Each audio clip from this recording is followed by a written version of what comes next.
السلام علیکم دوستو، تو کیسے ہیں آپ؟ امید ہے سب خیریت سے ہوں گے۔ تو آج کا جو ہمارا سبق ہے اس سبق کا نام ہے کیا؟ 4 یار۔ تو چلیے شروع کرتے ہیں۔ بسم اللہ الرحمن الرحیم۔ کیا ہے کہ جو مسلمان حضور صلی اللہ تعالیٰ علیہ وسلم کی غلامی اور جان نثاری کرتے رہیں انہیں صحابہ کہتے ہیں۔ اللہ تعالیٰ نے قرآن شریف میں صحابہ کی بڑی تعریف بیان کی ہے۔ ان لوگوں نے حضور صلی اللہ تعالیٰ علیہ وسلم پر اپنا مال، اپنا جسم، اپنی جان سب کچھ نچھاور کر دیا تھا۔ حضور صلی اللہ تعالیٰ علیہ وسلم کی غلامی میں کوئی کسر اٹھا نہ رکھی تھی۔ دین اسلام پھیلانے میں ان حضرات نے جس قدر مصیبت جھیلی ہے وہ بیان سے باہر ہے۔ اسی لیے اللہ تعالیٰ نے ان کا رتبہ بہت اونچا کیا ہے۔ حیات صحابہ کی تعداد 1,24,000 سے زیادہ ہے۔ مشہور صحابیوں میں چند حضرات کے نام یہ ہیں: حضرت ابوبکر، حضرت عمر، حضرت عثمان، حضرت علی، حضرت حمزہ، حضرت ابو ہریرہ، حضرت انس، حضرت عباس۔ آگے لکھا ہوا ہے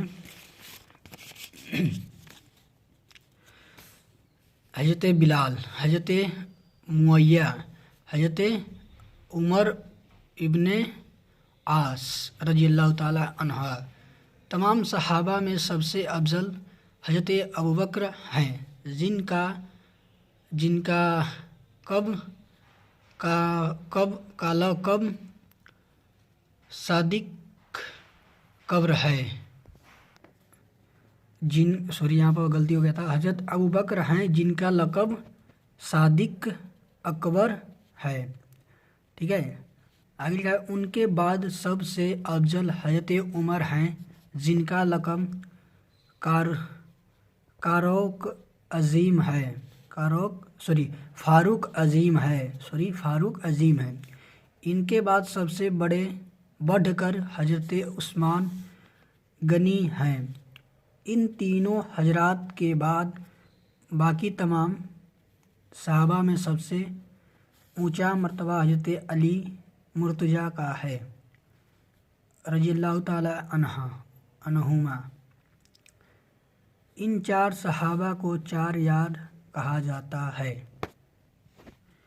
تمام صحابہ حضور صلی اللہ تعالیٰ علیہ وسلم کے چاہنے والے اور ماننے والے رہے ہیں، اس لیے ہم لوگ کسی صحابی کی بے ادبی گوارا نہیں کر سکتے۔ ان حضرات کے لیے حضور صلی اللہ تعالیٰ علیہ وسلم کا صحابی ہونا بڑی عزت کی بات ہے۔ جب کسی صحابی کا نام لینا ہو تو نام سے پہلے حضرت کہو اور نام کے بعد رضی اللہ تعالیٰ عنہ کہا کرو۔ تو اس میں کچھ چیزیں دی تھی جو مکھیہ صحابی ہیں، مطلب چند جو بڑے بڑے صحابی ہیں جن کا نام ہم اکثر سنا کرتے ہیں، ان کے بارے میں ان کا نام کیول دیا گیا ہے، ان کے ڈیٹیل میں نہیں کچھ بتایا گیا ہے۔ بہرحال اس سبق کو یہیں سماپت کرتے ہیں، اور اس سبق سے آپ نے جو بھی سیکھا کمنٹ میں بتائیے گا۔ اچھا لگا ہو تو کمنٹ میں بتائیے گا۔